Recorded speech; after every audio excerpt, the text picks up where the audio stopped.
क्या आपने कभी ऐसी बस में सफर किया है जिसमें आपको लगे कि आपके अलावा कोई भी जिंदा नहीं है? मैं जानता हूं ये बात सुनने में अजीब लगती है, लेकिन 3 साल पहले की वह रात आज भी जब मैं किसी सुनसान सड़क पर अकेला होता हूं तो मेरे कानों में वही आवाज गूंजती है, भैया अगला स्टॉप आने वाला है। सबसे डरावनी बात यह थी कि वह आवाज जिस आदमी की थी वह आदमी उस बस में था ही नहीं। नमस्कार दोस्तों, मेरा नाम निखिल है। मैं पिछले 10 सालों से प्राइवेट बस चलाता हूं। दिन रात सड़क पर रहना मेरे लिए कोई नई बात नहीं थी। मैंने पहाड़ों की खतरनाक सड़कें देखी थीं, जंगलों के बीच से गुजरते हाईवे देखे थे और ऐसी रातें भी देखी थीं जब कई किलोमीटर तक इंसान तो दूर, किसी जानवर का भी नामो निशान नहीं होता था। भूत प्रेत की कहानियों पर मेरा कभी विश्वास नहीं रहा, लेकिन उस रात के बाद मेरा यह भरोसा हमेशा के लिए खत्म हो गया। उस रात मैं शहर से एक आखिरी बस लेकर निकला था। बस को रात करीब 12 बजे पहाड़ी इलाके के एक छोटे कस्बे तक पहुंचना था। मेरे साथ सिर्फ कंडक्टर सुरेश था। रात के करीब 10:30 बज रहे थे। बारिश लगातार हो रही थी और सड़क पर धुंध इतनी घनी थी कि बस की हेडलाइट भी मुश्किल से 50 मीटर आगे तक दिखाई दे रही थी। हमारी बस लगभग खाली थी, सिर्फ 4 यात्री बैठे थे। एक बूढ़ा आदमी, एक औरत, एक कॉलेज का लड़का और सबसे पीछे खिड़की के पास बैठी एक छोटी बच्ची। मैंने शीशे में देखकर सुरेश से कहा, आज तो जल्दी पहुंच जाएंगे। सुरेश ने कोई जवाब नहीं दिया। मैंने दोबारा पीछे देखा। वह चारों यात्री बिल्कुल चुप बैठे थे। तभी अचानक बस के अंदर लगी सारी लाइटें एक साथ बंद हो गईं और अंधेरे में किसी ने बहुत धीमी आवाज में कहा, निखिल बस मत रोकना। मेरे हाथ स्टीयरिंग पर जम गए, क्योंकि वह आवाज मेरे मर चुके पिता की थी। मेरे हाथ स्टीयरिंग पर जमे हुए थे। कुछ सेकंड तक मैं यह समझ ही नहीं पाया कि मैंने सच में अपने पिता की आवाज सुनी थी या फिर मेरा दिमाग मेरे साथ कोई खेल खेल रहा था। मैंने तुरंत बस की अंदर वाली लाइट चालू करने की कोशिश की, लेकिन स्विच दबाने के बाद भी लाइट नहीं जली। सुरेश ने मेरी तरफ देखा। उसकी आवाज कांप रही थी, निखिल आपने भी सुना ना? मैंने कोई जवाब नहीं दिया, बस चुपचाप सड़क पर नजर टिकाए रखी। कुछ सेकंड बाद पीछे बैठे बूढ़े आदमी ने अचानक कहा, अब मत रोकना। उसकी आवाज सुनकर मेरे शरीर में सिहरन दौड़ गई। मैंने शीशे में उसकी तरफ देखा। वह बूढ़ा आदमी सिर झुकाकर बैठा था। मैंने पूछा, क्या कहा आपने? उसने धीरे धीरे अपना सिर उठाया। उसकी आंखें सीधे मेरी आंखों से मिली और फिर उसने कहा, जो भी आवाज तुम्हें सुनाई दे बस मत रोकना। मेरे हाथ ठंडे पड़ गए। मैंने सुरेश की तरफ देखा। वह बूढ़े आदमी को घूर रहा था। तभी पीछे बैठी वह औरत अचानक उठकर खड़ी हो गई। उसने बिना हमारी तरफ देखे बस के पीछे वाले दरवाजे की ओर इशारा किया। उसे अंदर मत आने देना, सुरेश घबराकर बोला। किसे? औरत ने कोई जवाब नहीं दिया। अचानक बस के पीछे से थक एक आवाज आई, फिर थक। इस बार आवाज थोड़ी तेज थी। मैंने शीशे में देखा। बस के पीछे अंधेरे के अलावा कुछ नहीं था। तभी तीसरी बार आवाज आई, धड़म। ऐसा लगा जैसे किसी ने पूरी ताकत से बस के पिछले दरवाजे पर मुक्का मारा हो।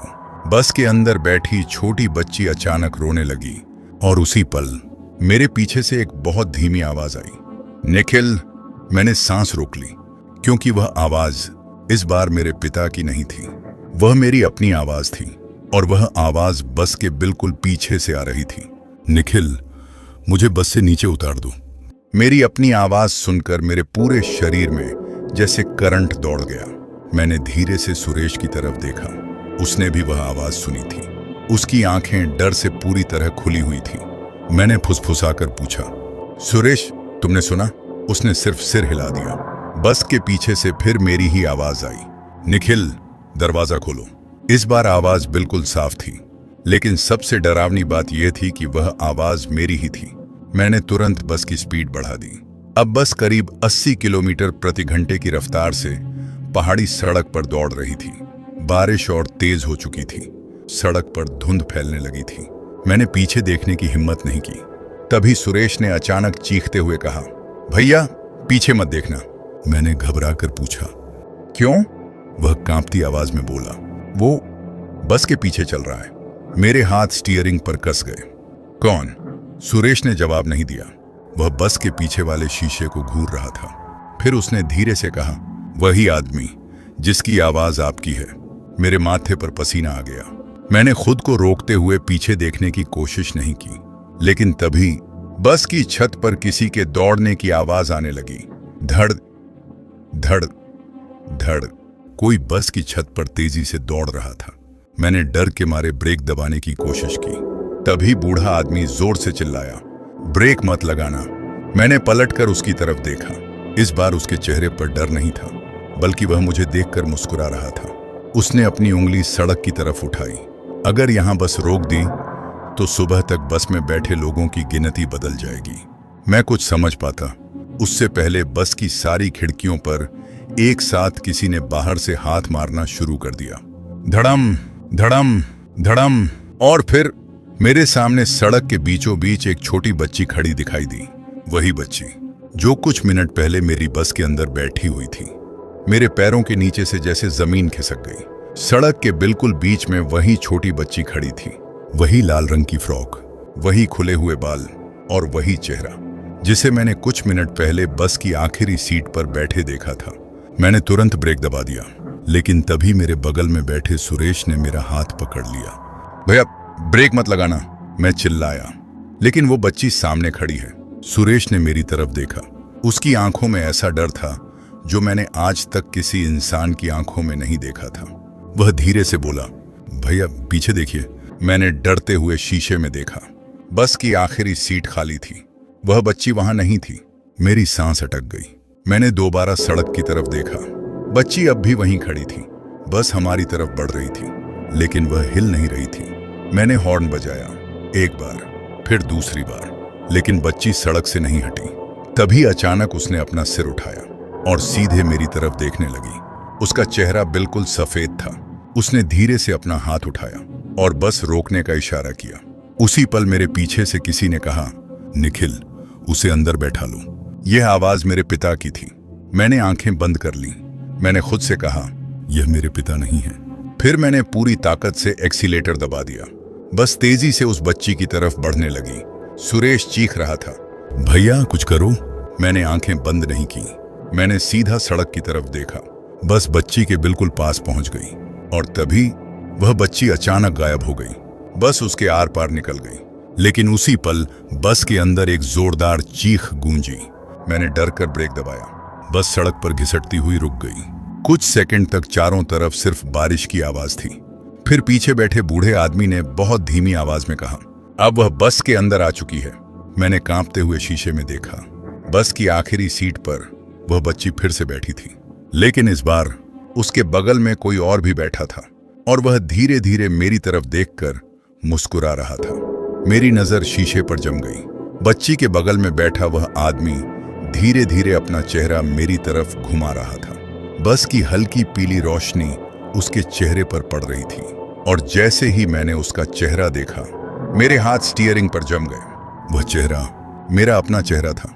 मैंने चीखते हुए नजर सामने कर ली। मेरी सांसें तेज हो गईं। मैंने सुरेश से कहा, पीछे मत देखना, लेकिन सुरेश ने मेरी बात नहीं मानी। उसने शीशे में देखा। अगले ही पल उसकी चीख निकल गई, भैया वो आप हैं। मैं चिल्लाया, चुप रहो। तभी पीछे से मेरी ही आवाज आई, निखिल तुम मुझे छोड़कर कहां जा रहे हो? मेरी रीढ़ में ठंडक दौड़ गई। मैंने बस को दोबारा स्टार्ट किया और तेजी से आगे बढ़ा दिया, लेकिन इस बार कुछ बदल चुका था।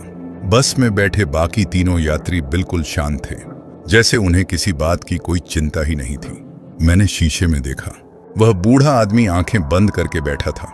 औरत खिड़की से बाहर देख रही थी, लेकिन वह बच्ची अब मेरी तरफ नहीं देख रही थी। वह अपने बगल में बैठे मेरे जैसे दिखने वाले आदमी का हाथ पकड़े हुए थी। अचानक सुरेश ने मेरा कंधा पकड़ लिया। भैया आगे देखिए। मैंने सड़क पर नजर डाली। कुछ दूरी पर एक पुराना बस स्टॉप दिखाई दे रहा था। उसके ऊपर जंग लगा बोर्ड लगा था।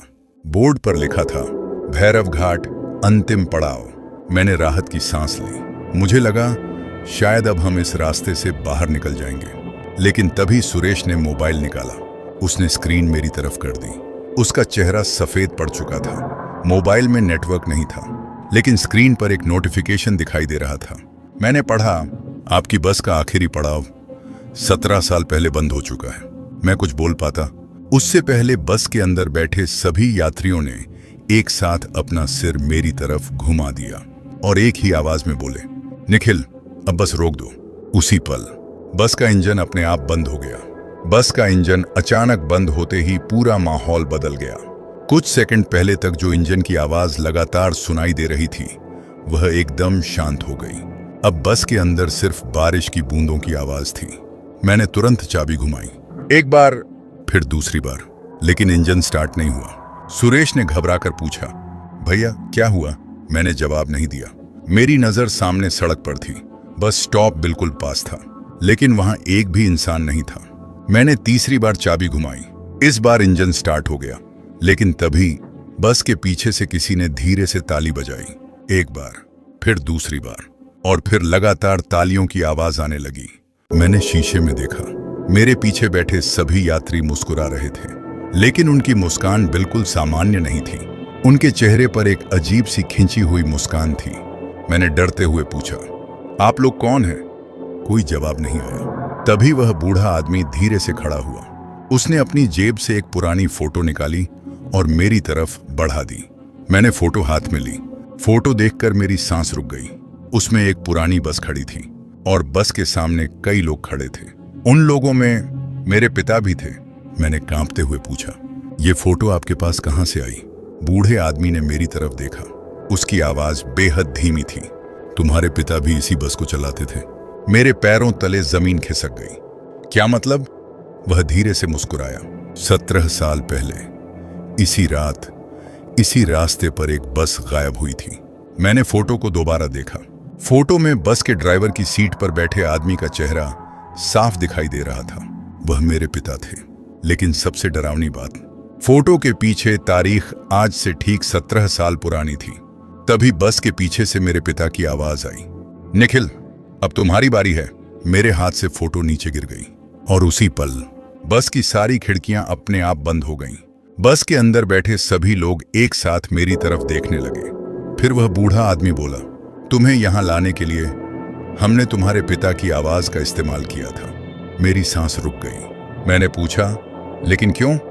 वह मुस्कुराया, क्योंकि इस बस को चलाने के लिए एक ड्राइवर हमेशा कम पड़ता है। बूढ़े आदमी की बात सुनकर मेरे पूरे शरीर में सिहरन दौड़ गई। एक ड्राइवर हमेशा कम पड़ता है, उसके शब्द मेरे कानों में गूंज रहे थे। मैंने तुरंत बस का दरवाजा खोलने की कोशिश की, लेकिन दरवाजा नहीं खुला। मैंने सुरेश की तरफ देखा। वह भी अपनी तरफ वाला दरवाजा खोलने की कोशिश कर रहा था, लेकिन वह भी बंद था। मैं चिल्लाया, दरवाजा खोलो। सुरेश ने पूरी ताकत लगा दी, लेकिन दरवाजा जैसे बाहर से किसी ने पकड़ रखा था। तभी बस के पीछे बैठे उस आदमी की आवाज आई, भागने की कोशिश मत करो निखिल। मैंने शीशे में देखा। वह आदमी अब भी मेरे चेहरे के साथ बैठा था, लेकिन इस बार उसकी आंखें बिल्कुल काली थीं। मैंने घबराकर पूछा, तुम कौन हो? वह मुस्कुराया, मैं वही हूं जिसे तुम्हारे पिता ने पीछे छोड़ दिया था। मेरे दिल की धड़कन अचानक तेज हो गई। मैंने कहा, मेरे पिता ने किसी को नहीं छोड़ा था। तभी बूढ़े आदमी ने धीरे से कहा, तुम्हारे पिता ने भी यही कहा था। मेरे हाथ कांपने लगे। मैंने फोटो उठाई और उसे ध्यान से देखने लगा। अब मुझे फोटो में एक और चीज दिखाई दी। बस के पीछे एक छोटी बच्ची खड़ी थी, वही लाल फ्रॉक, वही चेहरा। मैंने डरते हुए पूछा, ये बच्ची कौन है? बस में बैठे सभी लोग अचानक शांत हो गए। कुछ सेकंड बाद वह औरत बोली, वह पहली यात्री थी जो इस बस से कभी घर नहीं पहुंची। तभी बच्ची धीरे धीरे अपनी सीट से उठी। उसने मेरी तरफ देखा और बोली, मेरे पापा भी ड्राइवर थे। मेरी सांस अटक गई। उसने आगे कहा, वो मुझे लेने आए थे। फिर उसने अपनी उंगली बस के सामने वाले शीशे की तरफ उठाई, लेकिन वो कभी वापस नहीं आए। मैंने सामने देखा, बारिश के बीच सड़क पर एक आदमी खड़ा था। उसके हाथ में टॉर्च थी। वह बिल्कुल मेरे पिता जैसा दिख रहा था। मेरी आंखों से आंसू निकल आए। मैंने धीरे से कहा, पापा। और तभी सुरेश चीख पड़ा, भैया उनकी तरफ मत देखना। मैं रुक गया, लेकिन बहुत देर हो चुकी थी। सड़क पर खड़ा वह आदमी धीरे धीरे मुस्कुरा रहा था और फिर उसने अपनी टॉर्च बंद कर दी। अंधेरे में उसकी आवाज गूंजी, निखिल, इस बार बस तुम चलाओगे। अचानक बस अपने आप आगे बढ़ने लगी और स्टीयरिंग मेरे हाथों से छूटकर अपने आप घूमने लगा। स्टीयरिंग मेरे हाथों से छूट चुका था, लेकिन बस पूरी रफ्तार से आगे बढ़ रही थी। मैंने ब्रेक दबाने की कोशिश की, पैर ब्रेक तक गया, लेकिन ब्रेक ने काम नहीं किया। मैंने दोबारा पूरी ताकत से दबाया, कुछ नहीं हुआ। बस की स्पीड लगातार बढ़ती जा रही थी। सुरेश घबराकर चिल्लाया, भैया कुछ करो। मैंने चिल्लाकर कहा, मैं कोशिश कर रहा हूं, लेकिन मेरी आवाज खुद मुझे बहुत दूर से आती हुई महसूस हो रही थी। सड़क पर अब कोई मोड़ नहीं था, सिर्फ सीधी और काली सड़क जो अंधेरे जंगल के बीच कहीं गायब हो रही थी। मैंने शीशे में देखा, बस के अंदर बैठे सभी यात्री अपनी अपनी सीट पर बिल्कुल शांत बैठे थे, लेकिन वह आदमी जो मेरे जैसा दिखता था अब खड़ा हो चुका था। वह धीरे धीरे बस के आगे की तरफ बढ़ रहा था। मैंने सुरेश से कहा, उसे रोको। सुरेश ने पीछे देखा, लेकिन अगले ही पल उसका चेहरा सफेद पड़ गया। भैया, मैंने पूछा, क्या हुआ? वह कांपते हुए बोला, वो आदमी अब वहां नहीं है। मैंने तुरंत शीशे में देखा, वह सच कह रहा था। वह आदमी गायब था, लेकिन तभी मेरे कान के बिल्कुल पास किसी ने फुसफुसाया, मैं यहां हूं। मैंने डर कर पीछे देखा, वह आदमी मेरी सीट के ठीक पीछे खड़ा था। उसका चेहरा मेरा चेहरा था। मैंने चीखते हुए बस रोकने की कोशिश की, तभी उसने मेरे कंधे पर हाथ रखा। उसका हाथ बर्फ जैसा ठंडा था और वह मेरे कान के पास झुककर बोला, तुम्हारे पिता ने मुझे इसी रात यहां छोड़ा था। मैंने कांपते हुए पूछा, कहां छोड़ा था? उसने सामने की सड़क की तरफ इशारा किया, यहीं। फिर उसने धीरे से कहा, लेकिन उन्होंने अकेले वापस जाने की कोशिश की। मैंने उसकी तरफ देखा, क्या हुआ था मेरे पिता के साथ? उसका चेहरा अचानक गंभीर हो गया। उन्होंने बस में बैठे सभी लोगों को बचाने के लिए, वह कुछ पल के लिए रुका, फिर बोला, खुद को इस बस के हवाले कर दिया था। मेरे पैरों के नीचे से जैसे जमीन खिसक गई। तभी बस की सारी लाइटें एक साथ बुझ गईं। अंधेरे में सिर्फ एक आवाज सुनाई दी, मेरे पिता की आवाज। निखिल, अगर तुम मुझे सुन रहे हो। कुछ सेकंड की खामोशी के बाद आवाज फिर आई, तो इस बस को अगला स्टॉप मत पहुंचने देना। और उसी पल बस के सामने एक पुराना साइन बोर्ड दिखाई दिया। उस पर लिखा था, अगला पड़ाव तुम्हारा घर। साइन बोर्ड पर लिखे उन शब्दों को देखकर मेरी सांसें रुक गईं। अगला पड़ाव तुम्हारा घर। मैंने तुरंत सुरेश की तरफ देखा, वह भी उस बोर्ड को घूर रहा था। मैंने कांपती आवाज में पूछा, सुरेश, क्या तुम्हें भी वही दिखाई दे रहा है? उसने धीरे से सिर हिलाया। हाँ भैया। बस अपनी रफ्तार से आगे बढ़ती जा रही थी, लेकिन अब सड़क मुझे बिल्कुल पहचानी हुई लग रही थी। वह वही रास्ता था जिससे मैं बचपन में अपने पिता के साथ गुजरता था। मेरी आंखों के सामने पुराने दिनों की तस्वीरें घूमने लगी। तभी पीछे से बूढ़े आदमी की आवाज आई, तुम्हारे पिता आखिरी बार इसी रास्ते पर गए थे। मैंने गुस्से में पूछा, मेरे पिता के साथ हुआ क्या था? इस बार बूढ़े आदमी ने कोई जवाब नहीं दिया। उसने बस खिड़की के बाहर इशारा किया। मैंने सामने देखा, सड़क के किनारे एक छोटा सा घर दिखाई दे रहा था। वही घर जहां मैं बचपन में रहा करता था। मेरे हाथ स्टीयरिंग पर कस गए। ये कैसे हो सकता है? मैंने बस रोकने की कोशिश की, लेकिन बस नहीं रुकी। हमारा घर धीरे धीरे पीछे छूट गया। तभी मुझे एक बात याद आई, मेरे पिता की मौत के बाद उस घर को बेच दिया गया था। वहां अब कोई नहीं रहता था। फिर भी उस घर की खिड़की में एक पीली रोशनी जल रही थी और खिड़की के पास एक आदमी खड़ा था। मैंने उसे पहचान लिया। वह मेरे पिता थे। मेरे मुंह से अपने आप निकला, पापा। सुरेश ने मेरा हाथ पकड़ लिया। भैया, वो आपके पिताजी नहीं हैं। लेकिन इस बार मैंने उसकी बात नहीं मानी। मैंने बस का दरवाजा खोलने की कोशिश की। अचानक दरवाजा खुल गया। बाहर बारिश बिल्कुल बंद थी। सड़क पूरी तरह शांत थी। मेरे पिता खिड़की के अंदर से मुझे देख रहे थे। उन्होंने हाथ से मुझे पास आने का इशारा किया। मैं बस से नीचे उतरने ही वाला था कि पीछे से बच्ची की आवाज आई, अंकल। मैं रुक गया। बच्ची मेरी तरफ देख रही थी। उसने बहुत मासूमियत से पूछा, अगर आप बस से उतर गए? फिर उसने मेरी तरफ देखकर कहा, तो इसे वापस कौन चलाएगा? मैंने पलटकर बस के ड्राइवर की सीट की तरफ देखा। मेरी सीट खाली थी और स्टीयरिंग पर कोई और बैठा था। वह बिल्कुल मेरे जैसा दिखता था। मैं बस के दरवाजे पर खड़ा रह गया। मेरी नजर ड्राइवर की सीट पर जमी हुई थी। वहां बैठा इंसान बिल्कुल मेरी तरह दिख रहा था। उसी कपड़े में, उसी चेहरे के साथ, लेकिन उसके चेहरे पर एक अजीब सी मुस्कान थी। मैंने घबराकर एक कदम पीछे लिया। तभी वह मेरे जैसा दिखने वाला आदमी धीरे धीरे मेरी तरफ मुड़ा और बोला, निखिल, तुम बाहर क्यों खड़े हो? मेरी सांस अटक गई, क्योंकि उसकी आवाज भी मेरी ही थी। सुरेश दौड़कर मेरे पास आया और मुझे बस के अंदर खींच लिया। जैसे ही मैं बस में वापस आया, दरवाजा अपने आप बंद हो गया। मैंने घबराकर पूछा, ये सब क्या हो रहा है? सुरेश कुछ बोलता, उससे पहले बूढ़ा आदमी अपनी सीट से उठ खड़ा हुआ। उसने मेरी तरफ देखकर कहा, अब तुम्हें फैसला करना होगा। मैंने पूछा, कैसा फैसला? वह बोला, या तो तुम इस बस को अगले पड़ाव तक पहुंचाओ। वह कुछ पल रुका, फिर बोला, या फिर तुम्हारे पिता की तरह हमेशा के लिए इसी रास्ते का हिस्सा बन जाओ। मेरे पैरों के नीचे से जैसे जमीन खिसक गई। मैंने पूछा, मेरे पिता ने आखिर किया क्या था?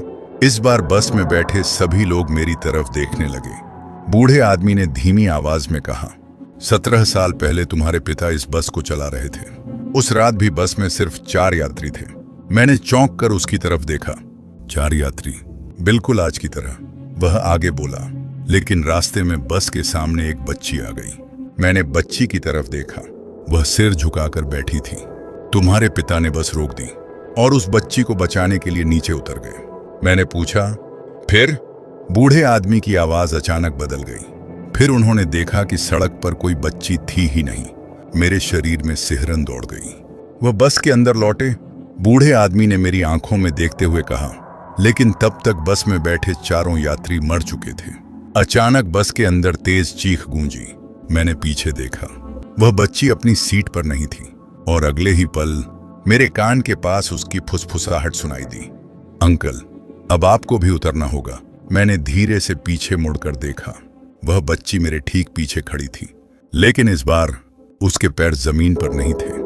मैं उससे देखकर बिल्कुल पत्थर का हो गया। वह बच्ची मेरे ठीक पीछे खड़ी थी, लेकिन उसके पैर जमीन को छू ही नहीं रहे थे। उसका शरीर हवा में कुछ इंच ऊपर था। मैं पीछे हटने लगा।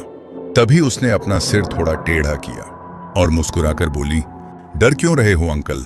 मेरे मुंह से आवाज नहीं निकली। सुरेश ने मुझे पीछे खींच लिया। भैया, उसकी तरफ मत देखना। लेकिन बच्ची अचानक हंसने लगी। उसकी हंसी धीरे धीरे इतनी तेज हो गई कि बस की पूरी खिड़कियां कांपने लगीं। मैंने कान बंद कर लिए। तभी बूढ़े आदमी ने जोर से कहा, निखिल, अपनी आंखें बंद मत करना। मैंने हैरानी से उसकी तरफ देखा। वह पहली बार सच में डरा हुआ लग रहा था। उसने कहा, अगर तुमने आंखें बंद की तो वह तुम्हारे सपने में नहीं आएगी। मैं कुछ समझ नहीं पाया। वह आगे बोला, वह तुम्हारी असली दुनिया में आ जाएगी। मेरे शरीर में सिहरन दौड़ गई। तभी बस अचानक रुक गई। सामने सड़क पर कोई खड़ा था। इस बार वह आदमी मेरे पिता नहीं थे। वह एक पुलिस वाले की वर्दी पहने हुए था। उसने हाथ उठाकर बस रोकने का इशारा किया। सुरेश ने राहत की सांस ली। भैया, पुलिस! मैंने तुरंत ब्रेक लगाया। बस रुक गई। वह पुलिस वाला धीरे धीरे बस के पास आया। उसने खिड़की पर टॉर्च मारी, फिर मेरी तरफ देखकर बोला, ड्राइवर साहब, इतनी रात को इस रास्ते पर कहां जा रहे हो? मैंने जल्दी से कहा, भैरव घाट। पुलिस वाले का चेहरा अचानक बदल गया। उसने पूछा, कौन सा भैरव घाट? मैंने कहा, यही आगे वाला। वह कुछ सेकंड तक मुझे घूरता रहा, फिर धीरे से बोला, भैरव घाट का रास्ता तो 17 साल पहले बंद हो गया था। मेरे शरीर में ठंडक दौड़ गई। मैंने पीछे देखा। बस में बैठे सभी यात्री गायब थे। सिर्फ बच्ची अपनी सीट पर बैठी थी और उसके हाथ में एक पुरानी पुलिस की टोपी थी। पुलिस वाला पीछे हट गया। उसने घबरा कर कहा, हे भगवान! फिर मेरी तरफ देखकर चिल्लाया, तुम इस बस को लेकर यहां कैसे आए? मैंने जवाब देने के लिए मुंह खोला, लेकिन उससे पहले बस के पीछे से मेरे पिता की आवाज आई, क्योंकि ये बस वापस आना चाहती थी। पुलिस वाले का चेहरा सफेद पड़ गया और वह अचानक पीछे मुड़कर जंगल की तरफ भागने लगा। पुलिस वाला जंगल की तरफ भाग चुका था। मैं कुछ समझ नहीं पा रहा था। मैंने बस का दरवाजा खोलने की कोशिश की। इस बार दरवाजा आसानी से खुल गया। मैं नीचे उतरने ही वाला था कि सुरेश ने मेरा हाथ पकड़ लिया। भैया, बाहर मत जाना, मैंने गुस्से में कहा। तुमने देखा नहीं, पुलिस वाला भाग गया। सुरेश ने मेरी आंखों में देखते हुए कहा, क्योंकि उसने भी इसे पहचान लिया है। मैंने पूछा, क्या? सुरेश ने बस के अंदर की तरफ इशारा किया। इस बस को। मैंने चारों तरफ देखा। तभी मेरी नजर बस के सामने लगे पुराने नंबर प्लेट पर पड़ी। वह नंबर मुझे कुछ जाना पहचाना लगा। मैंने मोबाइल निकालकर नंबर इंटरनेट पर खोजने की कोशिश की। नेटवर्क अब भी नहीं था। तभी बूढ़ा आदमी मेरे पास आकर खड़ा हो गया। उसने धीरे से कहा, तुम्हारे पिता इस बस के ड्राइवर थे। मैंने गुस्से में पूछा, आप बार बार मेरे पिता का नाम क्यों ले रहे हैं? वह बोला, क्योंकि तुम्हारे पिता की मौत नहीं हुई थी। मेरे पैरों तले जमीन खिसक गई। मैंने उसकी तरफ देखा। क्या मतलब? बूढ़े आदमी ने बस की पिछली सीट की तरफ देखा। तुम्हारे पिता उस रात गायब हुए थे। मैंने कांपते हुए पूछा, लेकिन हमें बताया गया था कि उनका एक्सीडेंट हुआ था। बूढ़े आदमी ने सिर हिलाया। वह झूठ था। तभी बस के अंदर एक जोरदार धमाका हुआ। धड़ाम। मैं और सुरेश दोनों पीछे हट गए। बच्ची अपनी सीट पर बैठी थी, लेकिन अब उसकी आंखों से आंसू बह रहे थे। वह धीरे से बोली, मेरे पापा भी गायब हुए थे। मैंने उसकी तरफ देखा। उसने अपनी मुट्ठी खोली। उसके हाथ में एक पुरानी चाबी थी, वही चाबी जो मेरे पिता हमेशा अपनी जेब में रखते थे। मेरी सांस रुक गई। मैंने कांपते हुए पूछा, ये चाबी तुम्हारे पास कहां से आई? बच्ची ने मेरी तरफ देखा। उन्होंने मुझे दी थी। किसने? बच्ची ने बस के पीछे अंधेरे की तरफ इशारा किया। आपके पापा ने। मेरे शरीर में सिहरन दौड़ गई। तभी बस के पीछे से किसी ने धीरे से दरवाजा खटखटाया। थक थक थक। बच्ची ने मेरी तरफ देखकर कहा, अंकल दरवाजा खोल दीजिए। मैंने पूछा, क्यों? वह मुस्कुराई, क्योंकि आपके पापा बाहर इंतजार कर रहे हैं। और तभी बाहर से मेरे पिता की आवाज आई, निखिल बेटा, इस बार मुझे अकेला मत छोड़ना। मेरे पिता की आवाज सुनते ही मेरे हाथ पैर सुन्न पड़ गए। 17 साल से मैं यही मानता आया था कि मेरे पिता इस दुनिया में नहीं है। लेकिन उस रात वह आवाज बिल्कुल वैसी ही थी जैसी मुझे बचपन में सुनाई देती थी। निखिल बेटा। मैं बस के दरवाजे की तरफ बढ़ा। सुरेश ने मुझे रोकने की कोशिश की। भैया मत जाइए। मैंने उसकी तरफ देखा। अगर वो सच में मेरे पापा हुए तो? सुरेश कुछ नहीं बोला। बाहर से फिर आवाज आई, निखिल जल्दी करो। मैंने हाथ बढ़ाकर दरवाजे की कुंडी पकड़ ली। तभी बूढ़े आदमी ने पीछे से कहा, दरवाजा खोलने से पहले एक बात याद रखना। मैं रुक गया। उसने कहा, अगर बाहर खड़ा आदमी तुम्हारे पिता है तो वह तुम्हें तुम्हारे बचपन का एक ऐसा राज बताएगा जो सिर्फ तुम्हारे पिता जानते थे। मैंने कुछ नहीं कहा। मैंने दरवाजा आधा खोल दिया। बाहर घना अंधेरा था। बारिश रुक चुकी थी। सामने कुछ दूरी पर एक आदमी खड़ा था। उसका चेहरा अंधेरे में छिपा हुआ था। मैंने कांपती आवाज में पूछा, अगर आप मेरे पिता हैं तो मुझे बताइए। वह आदमी चुप रहा। मैंने कहा, जब मैं 8 साल का था तब आपने मुझे पहली बार ट्रक चलाने दिया था। उसने कोई जवाब नहीं दिया। मैंने फिर पूछा, उस दिन आपने मुझे क्या कहा था? कुछ सेकंड तक सन्नाटा रहा। फिर वह आदमी धीरे धीरे आगे बढ़ा और बोला, तुमने स्टीयरिंग गलत तरफ घुमा दिया था। मेरी आंखों में आंसू आ गए। यह बात सिर्फ मेरे पिता जानते थे। मैं दरवाजा खोलकर बाहर निकलने ही वाला था कि सुरेश ने मेरा हाथ पकड़ लिया। भैया एक बार पीछे देखिए। मैंने पीछे देखा। बस में बैठे सभी लोग मुझे घूर रहे थे। बूढ़ा आदमी रो रहा था। बच्ची सिर झुकाए बैठी थी और मेरी सीट पर कोई बैठा हुआ था। वह बिल्कुल मेरे पिता जैसा दिख रहा था। उसने मेरी तरफ देखकर कहा, निखिल बाहर मत आना। मैं जम गया। बाहर खड़ा आदमी भी मुस्कुराया। फिर उसने अपनी गर्दन धीरे धीरे घुमाई। उसका चेहरा देखकर मेरी चीख निकल गई। वह मेरे पिता का चेहरा नहीं था, वह मेरा चेहरा था। और तभी बस के अंदर बैठे मेरे पिता ने पहली बार जोर से चिल्लाया, निखिल ये बस तुम्हें नहीं मुझे लेने आई है। अचानक बाहर खड़ा मेरा चेहरा हवा में घुलने लगा और सड़क के बीच एक पुरानी बस दिखाई देने लगी। सड़क के बीच दिखाई दे रही वह पुरानी बस धीरे धीरे हमारी तरफ बढ़ रही थी। उसकी हेडलाइट बंद थी, फिर भी वह बिना किसी ड्राइवर के आगे बढ़ रही थी। मेरे शरीर में डर की लहर दौड़ गई। मैंने बस के अंदर बैठे उस आदमी को देखा। वह बिल्कुल मेरे पिता जैसा था। मैंने कांपते हुए पूछा, पापा ये सब क्या है? उसने मेरी तरफ देखा। उसकी आंखों में आंसू थे। निखिल 17 साल पहले मैं इस रास्ते पर बस चला रहा था। मैं चुपचाप सुनता रहा। उस रात मेरी बस में 4 यात्री थे। रास्ते में मुझे एक बच्ची दिखाई दी। मेरी नजर उस बच्ची पर चली गई। वह चुपचाप बैठी थी। मेरे पिता ने कहा, मैंने बस रोक दी, लेकिन जब मैं नीचे उतरा वहां कोई बच्ची नहीं थी। मैं वापस बस में आया। उन्होंने आंखें बंद कर ली और मेरे चारों यात्री गायब थे। मैंने पूछा, फिर क्या हुआ? उन्होंने मेरी तरफ देखा। तभी मुझे समझ आया कि जिस बस को मैं चला रहा था वह असली बस नहीं थी। मेरी सांस रुक गई। उन्होंने आगे कहा, वह एक ऐसी बस थी जो उन लोगों को लेकर चलती थी जो इस दुनिया से जा चुके थे। मेरी नजर धीरे धीरे बस के अंदर बैठे यात्रियों पर गई। अब मुझे समझ आ रहा था कि वे इतने शांत क्यों थे। मेरे पिता बोले, मैंने उस रात बस को रोकने की बहुत कोशिश की, लेकिन बस तभी रुकती जब कोई दूसरा ड्राइवर उसकी जगह लेता। मैंने कांपते हुए पूछा, तो आपने क्या किया? उन्होंने मेरी तरफ देखकर कहा, मैंने खुद को उसके हवाले कर दिया। अचानक बस के अंदर जोरदार झटका लगा। सभी यात्री एक साथ चीखने लगे। बाहर खड़ी पुरानी बस अब हमारे बिल्कुल सामने थी।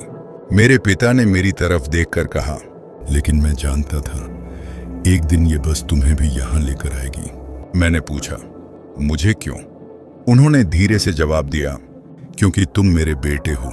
फिर उन्होंने मेरी तरफ वह पुरानी चाबी बढ़ाई। इस चाबी से बस का आखिरी दरवाजा खुलेगा। मैंने चाबी हाथ में ली। तभी पीछे से बच्ची की आवाज आई, अंकल जल्दी कीजिए। मैंने पलट कर देखा। बस के पीछे वाला दरवाजा खुल चुका था और उसके अंदर सैकड़ों लोग खड़े थे। सभी मुझे देख रहे थे। फिर उन सब ने एक साथ कहा, निखिल अब हमें घर जाना है। बस के पीछे खड़े सैकड़ों लोग मुझे देख रहे थे। उनमें बूढ़े लोग थे, औरतें थीं, बच्चे थे, कुछ के कपड़े पुराने थे जैसे कई साल पहले के हों। लेकिन सबसे डरावनी बात यह थी कि उन सभी के चेहरे पर एक ही उम्मीद थी, जैसे वे किसी का इंतजार कर रहे हों। मैंने डरते हुए अपने पिता से पूछा, पापा ये लोग कौन हैं? उन्होंने धीमी आवाज में कहा, ये वही लोग हैं जो इस रास्ते पर अपना आखिरी सफर पूरा नहीं कर पाए। मैंने पूछा, और मैं क्या करूं? उन्होंने मेरी तरफ देखा, तुम्हें बस को वापस ले जाना होगा। मैं चौंक गया। कहां? उन्होंने कहा, जहां से यह सफर शुरू हुआ था। मैंने पीछे देखा। बस का दरवाजा अब भी खुला था। सभी यात्री मेरी तरफ देख रहे थे। तभी वह छोटी बच्ची मेरे पास आई। उसने मेरा हाथ पकड़ लिया। उसका हाथ बर्फ जैसा ठंडा था। वह बोली, अंकल मेरे पापा भी इसी बस में हैं। मैंने पूछा, कहां? उसने सामने खड़ी पुरानी बस की तरफ इशारा किया। ड्राइवर की सीट पर। मैंने उस बस की तरफ देखा। वहां कोई बैठा था। मैं धीरे धीरे उसके पास जाने लगा, लेकिन तभी मेरे पिता ने मेरा हाथ पकड़ लिया। निखिल वहां मत जाना। मैंने पूछा, क्यों? उन्होंने कहा, क्योंकि अगर तुम उस बस में बैठ गए तो फिर कभी वापस नहीं आओगे। मैं रुक गया। तभी उस बस के अंदर से एक आवाज आई, निखिल। मैंने आवाज पहचान ली। वह मेरी अपनी आवाज थी। मैंने देखा, ड्राइवर की सीट पर बैठा आदमी धीरे धीरे मेरी तरफ मुड़ा। वह बिल्कुल मेरे जैसा था। उसने मुस्कुराकर कहा, तुम्हारे पिता ने भी यही गलती की थी। मैंने पीछे हटना शुरू किया। तभी मेरी बस का हॉर्न अपने आप बजने लगा। पीछे खड़े सभी लोग अचानक चीखने लगे। मेरे पिता ने चिल्लाकर कहा, निखिल अभी। मैंने तुरंत चाबी बस के आखिरी दरवाजे में लगा दी। दरवाजा खुलते ही एक तेज सफेद रोशनी पूरे रास्ते में फैल गई। सभी यात्री उस रोशनी की तरफ बढ़ने लगे। एक एक करके वे गायब होते गए, लेकिन आखिरी में वह बच्ची मेरे सामने खड़ी रह गई। उसने मुस्कुराकर कहा, अंकल मेरे पापा को भी घर पहुंचा देना। फिर वह भी रोशनी में गायब हो गई। मैंने पीछे देखा। मेरे पिता वहां नहीं थे। सिर्फ उनकी आवाज सुनाई दी, अब तुम आजाद हो बेटा। और उसी पल सामने खड़ी वह पुरानी बस आग की लपटों में बदल गई। आग की लपटों में बदल चुकी वह पुरानी बस धीरे धीरे धुंध में गायब हो गई। मैं सड़क के बीच अकेला खड़ा था। चारों तरफ फिर से वही अंधेरा था, लेकिन इस बार सड़क बिल्कुल शांत थी। न बारिश, न हवा, न किसी के रोने की आवाज। मैंने पीछे मुड़कर अपनी बस की तरफ देखा। सुरेश ड्राइवर सीट के पास खड़ा था। उसके चेहरे पर डर साफ दिखाई दे रहा था। मैं धीरे धीरे बस के अंदर गया। सभी सीटें खाली थीं। वह बूढ़ा आदमी, वह औरत, वह कॉलेज का लड़का और वह छोटी बच्ची सब गायब हो चुके थे। मैंने सुरेश से पूछा, सब चले गए? उसने धीरे से सिर हिलाया। हाँ भैया। मैंने राहत की सांस ली। तभी मेरी नजर आखिरी सीट पर पड़ी। वहां एक छोटा सा लाल रंग का रिबन रखा था, वही रिबन जो उस बच्ची के बालों में था। मैंने उसे उठाने के लिए हाथ बढ़ाया, लेकिन सुरेश ने तुरंत मेरा हाथ रोक दिया। भैया, इसे मत छूना। मैंने पूछा, क्यों? वह कुछ बोलता, उससे पहले बस का इंजन अपने आप स्टार्ट हो गया। हम दोनों चौंक गए। मैंने ड्राइवर सीट पर बैठकर चाबी निकालने की कोशिश की, लेकिन चाबी लगी ही नहीं थी। फिर भी इंजन चल रहा था। मैंने ब्रेक दबाया। इस बार ब्रेक काम कर रहा था। मैंने राहत की सांस ली। हम धीरे धीरे उस रास्ते से वापस निकलने लगे। करीब आधे घंटे बाद आसमान में हल्की रोशनी दिखाई देने लगी। सुबह हो रही थी। मैंने घड़ी देखी, सुबह के 5 बज चुके थे। तभी सामने से एक दूसरी बस आती दिखाई दी। मैंने हॉर्न बजाया, उस बस ने भी हॉर्न बजाया। हम दोनों बसें एक दूसरे के पास से गुजरी, लेकिन जैसे ही वह बस मेरे पास से निकली, मैंने उसकी खिड़की में बैठे यात्रियों को देखा। मेरे शरीर में सिहरन दौड़ गई। वहां बैठे सभी लोग मुझे घूर रहे थे और सबसे आगे ड्राइवर सीट पर मेरे पिता बैठे थे। मैंने तुरंत ब्रेक लगाया। बस रुक गई। मैंने पीछे मुड़कर देखा, वह दूसरी बस गायब थी। सुरेश ने कांपते हुए पूछा, भैया आपने भी देखा? मैंने कोई जवाब नहीं दिया। तभी मेरे मोबाइल पर एक अनजान नंबर से कॉल आया। मैंने कांपते हाथों से फोन उठाया। दूसरी तरफ कुछ सेकंड तक खामोशी रही। फिर मेरे पिता की आवाज आई, निखिल, तुमने सोचा था कहानी खत्म हो गई? मेरी सांस रुक गई। फिर उन्होंने कहा, तुमने उन लोगों को तो घर पहुंचा दिया, लेकिन बेटा तुम खुद अभी तक घर नहीं पहुंचे हो। फोन पर मेरे पिता की आवाज सुनकर मेरे हाथ कांपने लगे। मैंने तुरंत पूछा, पापा आप कहाँ हैं? दूसरी तरफ कुछ सेकंड तक खामोशी रही।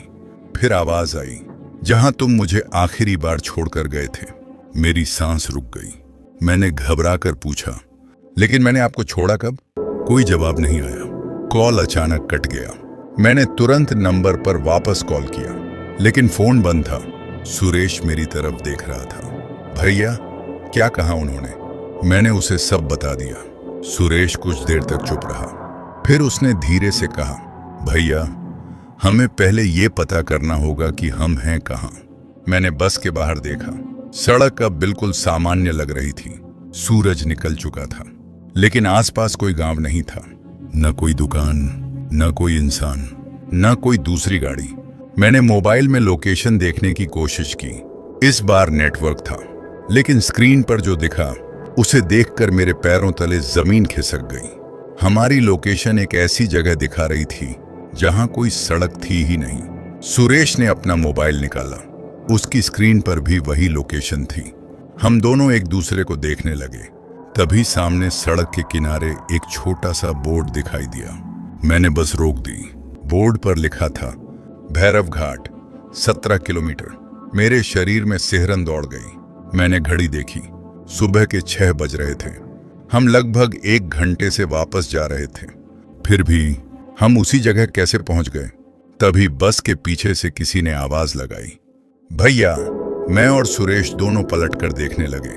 आखिरी सीट पर वही छोटी बच्ची बैठी थी। उसके बालों में लाल रिबन था। मैंने कांपते हुए पूछा, तुम यहां कैसे आई? वह मुस्कुराई। मैं तो यहीं थी, मैंने कहा, लेकिन मैंने तुम्हें जाते हुए देखा था। उसने सिर हिलाया। वो मैं नहीं थी। मेरी सांस रुक गई। मैंने पूछा, तो फिर वो कौन थी? बच्ची ने खिड़की के बाहर देखा, फिर धीरे से बोली, जिससे आपने घर पहुंचाया वो मेरी परछाई थी। अचानक बस की सारी खिड़कियों पर एक साथ धुंध जम गई। उस धुंध पर किसी ने उंगली से लिखा, एक यात्री अभी बाकी है। सुरेश ने मेरी तरफ देखा। मैंने धीरे से पूछा, कौन? बच्ची ने मेरी तरफ देखकर मुस्कुराया, आप। और उसी पल बस के पीछे से मेरे पिता की आवाज आई, निखिल अब अपनी सीट मुझे दे दो। मेरे पिता की आवाज सुनते ही मेरी सांसें रुक गईं। मैंने धीरे धीरे ड्राइवर सीट की तरफ देखा। वह खाली थी, लेकिन स्टीयरिंग अपने आप घूम रहा था। सुरेश ने घबराकर पूछा, भैया अब क्या करें? मेरे पास कोई जवाब नहीं था। मैंने बच्ची की तरफ देखा। वह अब भी आखिरी सीट पर बैठी थी। मैंने पूछा, तुम्हें पता है मेरे पिता कहाँ हैं? उसने सिर हिलाया। हाँ, तो मुझे उनके पास ले चलो। बच्ची ने मेरी तरफ देखा। आप सच में जाना चाहते हैं? मैंने कहा, हाँ। वह मुस्कुराई। तो पहले अपनी सीट छोड़नी होगी। मैंने स्टीयरिंग से हाथ हटाया। अचानक बस के अंदर एक तेज हवा चली। सभी खिड़कियां अपने आप खुल गईं। बाहर का पूरा दृश्य बदल गया। अब वहां सड़क नहीं थी, चारों तरफ घना अंधेरा था। ऐसा अंधेरा जिसमें बस की हेडलाइट भी गायब हो रही थी। तभी मेरे पिता की आवाज आई, निखिल, तुमने हमेशा सोचा कि मैं मर गया। मैंने आंखें बंद कर लीं, लेकिन मैं मरा नहीं था। मेरी आंखों से आंसू निकल आए। मैंने पूछा, तो इतने साल कहाँ थे? आवाज आई, इसी बस में। मैंने चौंक कर पीछे देखा। बस की हर सीट अब भर चुकी थी। सैकड़ों लोग बैठे थे और उन सब के बीच मेरे पिता खड़े थे। मैंने उन्हें देखते ही बस से उतरने की कोशिश की, लेकिन उन्होंने हाथ उठाकर मुझे रोक दिया। नहीं बेटा, मैं रुक गया। उन्होंने कहा, अगर तुम मेरे पास आए तो वापस नहीं जा पाओगे। मैंने रोते हुए पूछा, फिर मुझे क्या करना होगा? उन्होंने मेरी तरफ देखा। बस को चलाते रहना। मैंने पूछा, कहां तक? उन्होंने जवाब दिया, जब तक कोई दूसरा ड्राइवर नहीं मिल जाता। मेरी नजर बच्ची पर गई। वह धीरे धीरे मुस्कुरा रही थी। तभी मुझे समझ आया, 17 साल पहले मेरे पिता ने भी यही किया था, और अब इस बस ने मुझे उनका अगला ड्राइवर चुन लिया था। मैंने पीछे हटने की कोशिश की, लेकिन मेरी आंखों के सामने अचानक सब कुछ धुंधला होने लगा। आखिरी चीज जो मैंने सुनी वह मेरे पिता की आवाज थी, निखिल, आज से ये बस तुम्हारी है। और फिर मैंने खुद को ड्राइवर सीट पर बैठे हुए पाया, लेकिन मेरे हाथ स्टीयरिंग पर नहीं थे। मेरे हाथ किसी और के थे। मैंने अपने हाथों को देखा। मेरी उंगलियां स्टीयरिंग पर थीं, लेकिन वह हाथ मेरे नहीं थे। वे हाथ बूढ़े और झुर्रियों से भरे हुए थे। मैंने डर कर स्टीयरिंग से हाथ हटाने की कोशिश की, लेकिन मेरे हाथ हिले ही नहीं। तभी सामने लगे शीशे में मुझे अपना चेहरा दिखाई दिया, लेकिन वह मेरा चेहरा नहीं था, वह मेरे पिता का चेहरा था। मैं चीखना चाहता था, लेकिन मेरे मुंह से आवाज नहीं निकली। पीछे बैठे सैकड़ों लोग बिल्कुल शांत थे। सिर्फ वह छोटी बच्ची मुझे देख रही थी। उसने धीरे से कहा, अंकल, अब समझ आया? मैंने किसी तरह पूछा, क्या? वह बोली, आपको यहां बुलाया नहीं गया था। मैं चौंक गया। फिर? बच्ची ने सामने सड़क की तरफ इशारा किया। आपको यहां भेजा गया था। मेरे शरीर में सिहरन दौड़ गई। मैंने पूछा, किसने? बच्ची ने पीछे देखा। वहां मेरे पिता खड़े थे। उन्होंने धीमी आवाज में कहा, मैंने। मेरी आंखों में आंसू आ गए। आपने ऐसा क्यों किया? मेरे पिता कुछ पल चुप रहे, फिर बोले, क्योंकि अब मेरी बारी खत्म हो चुकी थी। मैंने कहा, लेकिन मैं आपको वापस ले जाऊंगा। उन्होंने सिर हिला दिया। नहीं बेटा, इस बस का एक नियम है। मैंने पूछा, कैसा नियम? उन्होंने कहा, जो ड्राइवर इस बस को चलाता है वह अपने परिवार में से किसी एक को अपना अगला ड्राइवर चुन सकता है। मेरी सांस रुक गई। आपने मुझे चुना? उन्होंने आंखें झुका ली। मैं चाहता था कि तुम मुझे आजाद कर दो। मैंने गुस्से में कहा, तो इतने सालों तक मुझे झूठ क्यों बताया? उन्होंने जवाब दिया, क्योंकि अगर तुम्हें सच पता होता तो तुम कभी इस रास्ते पर नहीं आते। तभी बस अचानक रुक गई। सामने सूरज की रोशनी दिखाई दे रही थी। मेरे पिता ने कहा, निखिल, आखिरी मौका है। अगर तुम बस से उतर गए तो मैं हमेशा के लिए यहीं रह जाऊंगा। मैंने दरवाजे की तरफ देखा, फिर अपने पिता की तरफ। मेरे सामने दो रास्ते थे। एक तरफ मेरी जिंदगी थी, दूसरी तरफ मेरे पिता की आजादी। मैंने धीरे से सीट बेल्ट खोली और ड्राइवर सीट से उठ गया। मेरे पिता की आंखों में पहली बार खुशी दिखाई दी, लेकिन जैसे ही मैं बस से नीचे उतरने लगा, मेरे पीछे से सुरेश की आवाज आई, भैया। मैं रुक गया। आप अकेले नहीं जा सकते। मैंने पलट कर देखा। सुरेश मेरे पीछे खड़ा था और उसके हाथ में वही लाल रिबन था। सुरेश के हाथ में वही लाल रिबन था। मैंने उसे देखते हुए पूछा, तुमने इसे कहां से लिया? सुरेश ने मेरी तरफ देखा। उसकी आंखों में आंसू थे। भैया, ये बच्ची मुझे दे गई। मैंने पीछे देखा।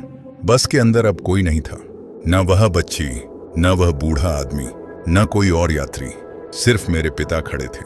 उन्होंने मुस्कुराकर कहा, निखिल, अब तुम दोनों जा सकते हो। मैंने उनकी तरफ देखा। और आप? उन्होंने धीरे से जवाब दिया, मेरा सफर यहीं खत्म होता है। मैंने उन्हें गले लगाने के लिए आगे बढ़ना चाहा, लेकिन मेरे कदम रुक गए, क्योंकि उनके शरीर के पीछे से सूरज की रोशनी दिखाई दे रही थी। उनका चेहरा धीरे धीरे धुंधला होने लगा। मैं रोते हुए चिल्लाया, पापा। उन्होंने आखिरी बार मेरी तरफ देखा। बेटा, सड़क पर हमेशा याद रखना। मैंने आंसुओं के बीच पूछा, क्या? उन्होंने कहा, हर सफर मंजिल तक पहुंचने के लिए नहीं होता। कुछ सफर हमें उन लोगों तक वापस ले जाते हैं जिन्हें हम खो चुके होते हैं। इतना कहकर मेरे पिता गायब हो गए। अगले ही पल मैं और सुरेश खुद को उसी पहाड़ी सड़क के किनारे खड़े मिले। सुबह हो चुकी थी। सड़क पर गाड़ियां चल रही थीं, जैसे कुछ हुआ ही नहीं था। हमने पीछे मुड़कर देखा। वहां कोई बस नहीं थी। सिर्फ सड़क के किनारे एक पुराना लाल रिबन पड़ा था। उस दिन के बाद मैंने बस चलाना छोड़ दिया। सुरेश भी कभी उस रास्ते पर वापस नहीं गया। लेकिन आज भी जब रात के करीब 12 बजे किसी सुनसान सड़क से गुजरता हूं, कभी कभी मुझे दूर से बस का हॉर्न सुनाई देता है और फिर मेरे फोन पर एक अनजान नंबर से कॉल आती है। मैं कभी फोन नहीं उठाता, क्योंकि मुझे पता है दूसरी तरफ कौन होगा। मेरे पिता नहीं, बल्कि वह आवाज जो आज भी किसी नए ड्राइवर का इंतजार कर रही है। दोस्तों, जिंदगी में हम अक्सर उन चीजों के पीछे भागते रहते हैं जिन्हें हम खो चुके होते हैं, लेकिन कभी कभी कुछ चीजों को वापस पाने की कोशिश हमें उस अंधेरे रास्ते पर ले जाती है जहां से लौटना आसान नहीं होता। इसलिए अपनों की कदर कीजिए। जब तक वे आपके साथ हैं, उनसे बात कीजिए, उनके साथ वक्त बिताइए, क्योंकि जिंदगी का सबसे बड़ा अफसोस यही होता है कि हम अक्सर किसी इंसान की कीमत उसके चले जाने के बाद समझते हैं। और याद रखिए, हर रास्ता मंजिल तक नहीं पहुंचाता। कुछ रास्ते सिर्फ एक कहानी छोड़ जाते हैं।